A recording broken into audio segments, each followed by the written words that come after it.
All living things are made of cells. They're like tiny building blocks of life. Cells are like little factories doing all the important jobs that keep us alive. And just like a factory needs a fence or a wall, every cell has a thin outer covering called the cell membrane. It's super thin, but super important for the cell to live. The cell membrane is like a gatekeeper, deciding what can go into and out of the cell. It keeps everything inside nice and stable so the cell can work properly.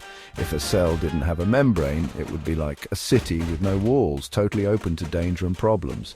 You can also think of the cell membrane like the skin of a balloon.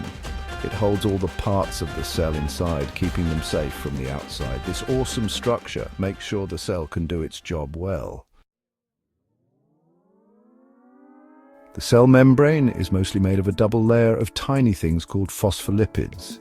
These phospholipids line up in a special way, creating what we call a phospholipid bilayer. Imagine two lines of people standing shoulder to shoulder but facing opposite ways. This makes a strong and stable barrier. Each phospholipid has a head that likes water, we call that hydrophilic, and two tails that don't like water, we call that hydrophobic. The water-loving heads face out, touching the watery areas inside and outside the cell. The water-fearing tails face in, away from the water, making a strong barrier. This special arrangement makes the cell membrane selectively permeable. That means some things can pass through, but others can't. This is really important for the cell to control what's inside and keep working right. The phospholipid bilayer makes up most of the cell membrane, but it's not the only thing there. Stuck inside the bilayer are different proteins, kind of like doors and windows in the cell's wall. These membrane proteins have special jobs and they make the cell membrane very active. Some proteins are like channels, making pathways for certain molecules to cross the membrane. Think of them like tunnels, letting some things move in and out quickly. Other proteins are like transporters, carrying molecules across the membrane even if they don't want to go. Some proteins are like receptors. They receive signals from outside the cell and tell the inside what's going on. They're like antennas, picking up messages from other cells. Cholesterol is another important part of the cell membrane. It's a type of fat. You might have heard that cholesterol is bad for you, but it does a really important job in the cell membrane. Cholesterol molecules fit between the phospholipids, and they help the membrane be flexible and not too stiff. Think of it like a buffer, keeping the phospholipids from getting too close or too spread out. This is really important for the membrane to work right. If the membrane gets too stiff, it can't change shape and the proteins can't move around. If the membrane is too fluid or runny, it can break and leak. Cholesterol makes sure the cell membrane is just the right consistency so it can do its job. Section 5. Sugar tags carbohydrates on the cell surface. On the outside of the cell membrane, there are carbohydrates attached to some lipids and proteins. These carbohydrates are like sugar tags.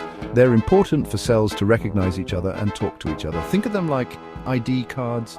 These sugar tags make different patterns on the cell surface. This helps cells know which cells are like them and which cells are different. This is important for cells to work together, build tissues, and do complicated jobs.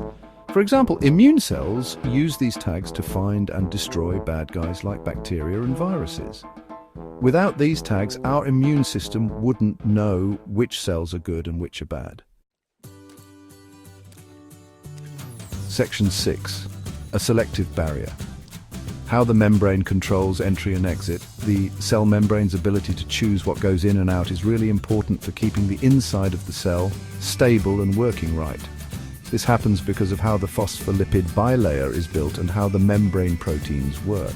Small, uncharged molecules like oxygen and carbon dioxide can easily pass through the phospholipid bilayer. This is called passive transport, and it doesn't take any energy for the cell.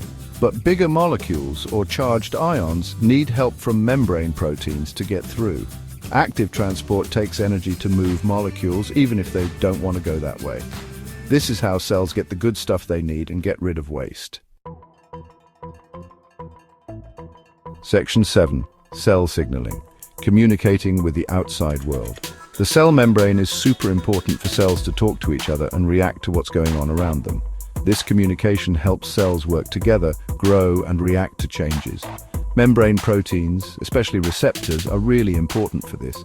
Receptors connect to special signaling molecules like hormones or neurotransmitters, which starts a chain reaction inside the cell.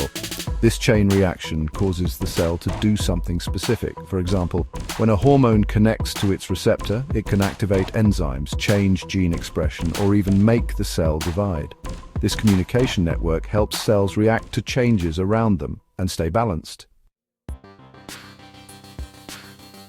Section 8. Maintaining cell shape and structure. The cell membrane also helps the cell keep its shape. It's like a flexible but strong outside layer, protecting the cell and helping it keep its shape. This is really important for cells that get pushed or pulled a lot, like muscle cells or skin cells. The cell membrane also works with the cytoskeleton, which is a network of proteins inside the cell that give it support and shape. This helps hold the membrane proteins in place, organize things inside the cell, and helps the cell move. The cell membrane is really important for the cell to divide, move, and form tissues and organs. Section 9. The cell membrane, a dynamic and essential structure. The cell membrane isn't just a wall. It's always changing and moving. It can adapt to changes around the cell, rebuild itself, and fix damage. This is really important for the cell to live and do its job. The cell membrane is a key player in lots of things the cell does, like taking in food, getting rid of waste, talking to other cells, and keeping its shape. Its complicated structure and all the things it does show how important it is for every living cell. Learning about the cell membrane isn't just about memorizing its parts. It's about understanding how complex and amazing it is. It's about seeing how this seemingly simple structure controls so many things that make life possible.